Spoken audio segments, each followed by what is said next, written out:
प्यारे मित्रों, आप सब कैसे हो कमेंट करके जरूर बताना। तो फिर हम कहानी को आगे बढ़ाते हैं। जैसा कि हमने देखा था, तैन बाजिन से पूछता है कि मुझे असल में बचपन में किसने बचाया था, जिन ने या फिर बाजिन ने। ये सुनकर बाजिन चौंक जाता है और बाजिन को कुछ समझ नहीं आ रहा था कि वो तैन को क्या कहे।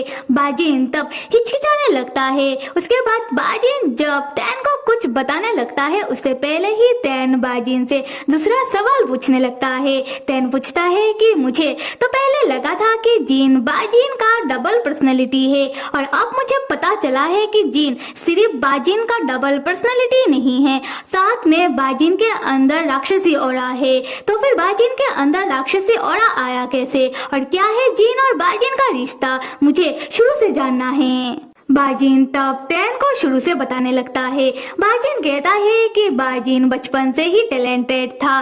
बाजिन ने बचपन में ही सारी कल्टीवेशन और मंत्र वगैरह सीख लिया था, जो सीखने में लोगों को सदियों या फिर बरसों लग जाते हैं। उसके बाद बाजिन बचपन में अपने खाली वक्त में उन सारे कल्टीवेशन और मंत्र वगैरह के साथ एक्सपेरिमेंट करता रहता था। और ऐसे ही एक दिन बाजिन किसी कल्टीवेशन और मंत्र को मिलाकर एक्सपेरिमेंट कर रहा था, पर बाजिन का उस एक्सपेरिमेंट हो गया बेकार, जिससे बाजिन के अंदर राक्षसी ऑरा आ गया।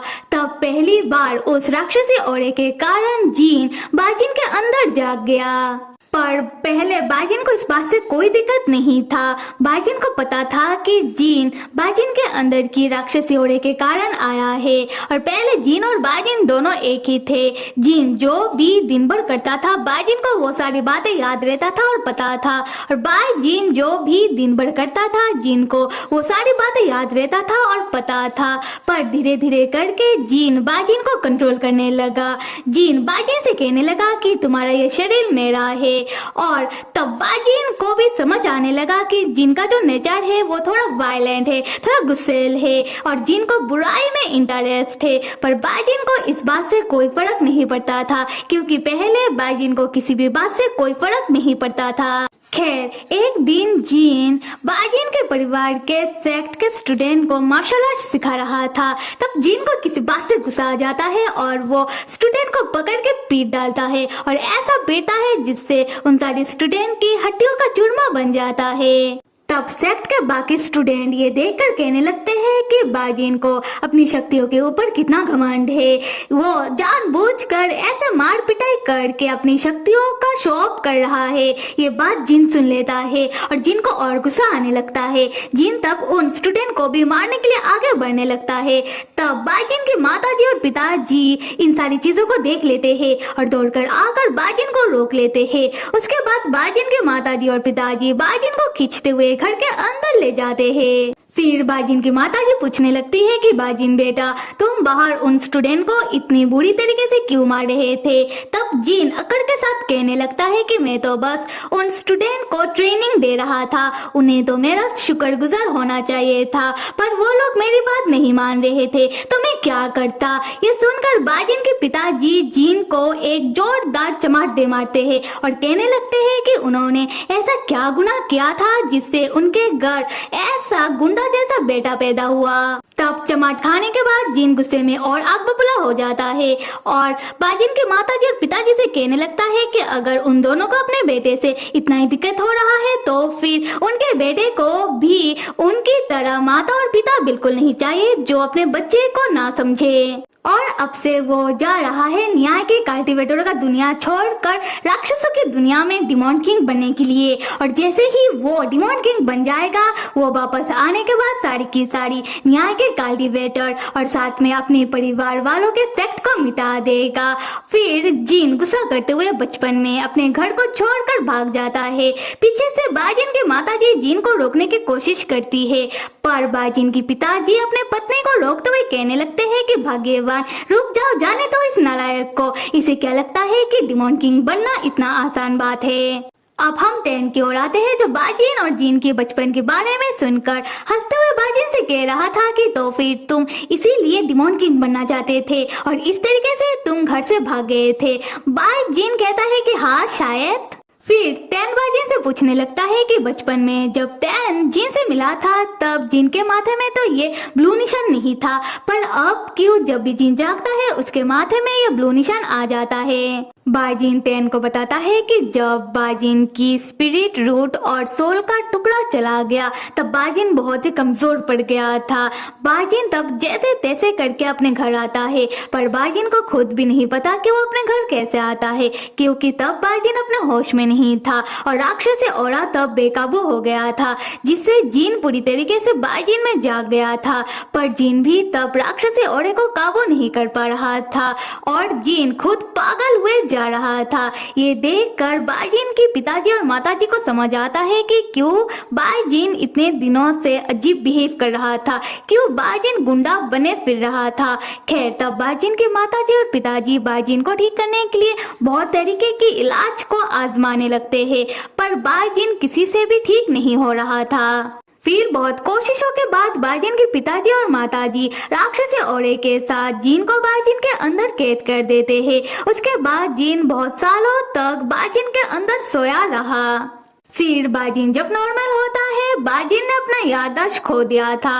बाजिन छोटे तैन और जिन के बारे में वो भूल चुका था, पर बाजिन के पिताजी और माताजी अपने बेटे बाजिन को नॉर्मल देखकर वो दोनों बहुत ही खुश होते हैं। बाजिन जब अपने पिताजी और माताजी से पूछता है कि क्या हुआ है, बाजिन के पिताजी और माताजी बाजिन को बताते हैं कि बाजिन ने किसी तरीके से अपनी स्पिरिट रूट और सोल के टुकड़े को खो दिया है, जिससे बाजिन स्पिरिट फोर्स डिवीजन में चला गया था, जिससे बाजिन को डबल पर्सनैलिटी की बीमारी हो गई है। पर चिंता की कोई बात नहीं, बाजिन अब ठीक है, बस उसे अब से अपने कमरे में आइसोलेटेड ट्रेनिंग करना होगा। फिर बाजिन बताता है कि बाजिन के माथे में जो ब्लू निशान है ये जिन को कैद करने से आया है, मतलब ये जिन को कैद करने की निशानी है।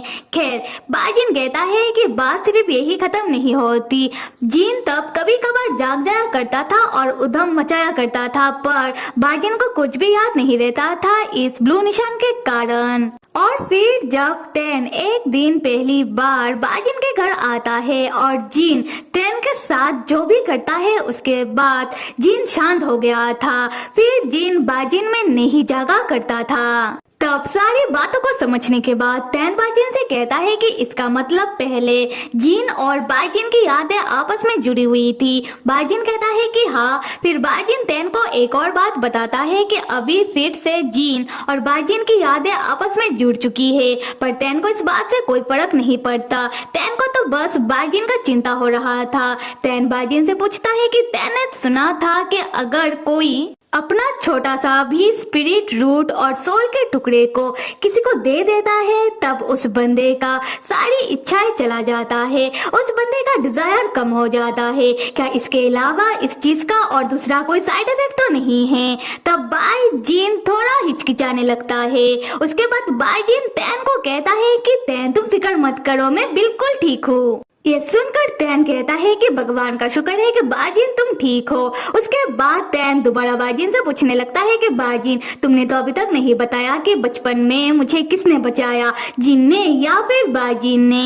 बाजिन कहता है कि क्या यह बात जानना बहुत जरूरी है? तैन कहता है कि हाँ बहुत जरूरी है, क्योंकि अगर मुझे जिन ने बचाया है तो मैं जिन को शुक्रिया कहूंगा, और अगर तुमने बचाया है तो मैं तुमको शुक्रिया कहूंगा। और तैन का ये सवाल बार बार पूछने के कारण तब बाजिन का तबीयत बिगड़ने लगता है और जिन बाजिन में जागने की कोशिश करने लगता है। ये देखकर स्नोचिता दौड़कर आकर अपना अच्छाई का ऑरा बाजिन को देकर उसे शांत करता है, और तैन बाजिन को ऐसे हालात में देखकर वो घबरा जाता है और बाजिन से कहने लगता है कि बाजिन मैं तुमसे और सवाल नहीं पूछूंगा, तुम ठीक तो हो? उसके बाद तैन स्नोचिता से कहने लगता है कि अब बाजिन ठीक है तो स्नोचिता अपना अच्छाई का ऑरा और बाजिन को ना दे, क्योंकि इससे स्नोचिता भी कमजोर पड़ सकता है। तब स्नोचिते को बाजिन के पास से मैगजीन मिलता है और तैन उस मैगजीन को अपने पास ले लेता है। ये देखकर बाजिन घबरा कर कहने लगता है कि तेन तुम इस मैगजीन को मत पढ़ो। तेन कहता है कि बाजिन मुझे तो पता ही नहीं था कि तुम्हें मैगजीन भी पढ़ने का शौक है। उसके बाद तेन मैगजीन को खोलने लगता है और जैसे ही तेन मैगजीन को खोलता है तेन गुस्से में आग बबूला होकर मैगजीन को जमीन में पटक देता है, क्योंकि ये वही फैन आर्ट वाला मैगजीन है जिसमें तेन और बाजिन का कुछ ज्यादा ही रोमांटिक आर्ट बना हुआ है। तेन गुस्से में बाजिन से पूछता है कि बेशरम आदमी के ही के। बाजिन तो तेन के साथ कमरे में वो सब करता ही है। अब बाजिन इन सारी चीजों का ड्राइंग करके मैगजीन में छपा रहा है। बाजिन डरता हुआ कहता है कि ये ड्राइंग बाजिन का नहीं है, पर तेन नहीं मानता। तेन बाजिन से कहता है कि बाजिन का गलती है। तो क्या बाजिन अपना गलती मान रहा है या फिर नहीं? बेचारा बाजिन, जो गलती उसने की भी नहीं वो गलती वो डर कर मान लेता है। तेन तब बाजिन के नजदीक आकर मुस्कुराते हुए कहता है कि तो फिर ठीक है, अब बाजिन ने अपना गलती मान ही लिया है तो सजा के तौर पर जब वो दोनों वो सब करेंगे तब बाजिन को होना होगा बॉटम और तेन रहेगा टॉप। क्या बाजिन को मंजूर है? बाजिन तब डरता हुआ कहता है कि क्या उन दोनों को इस प्लेस में तो वो सब नहीं करना होगा।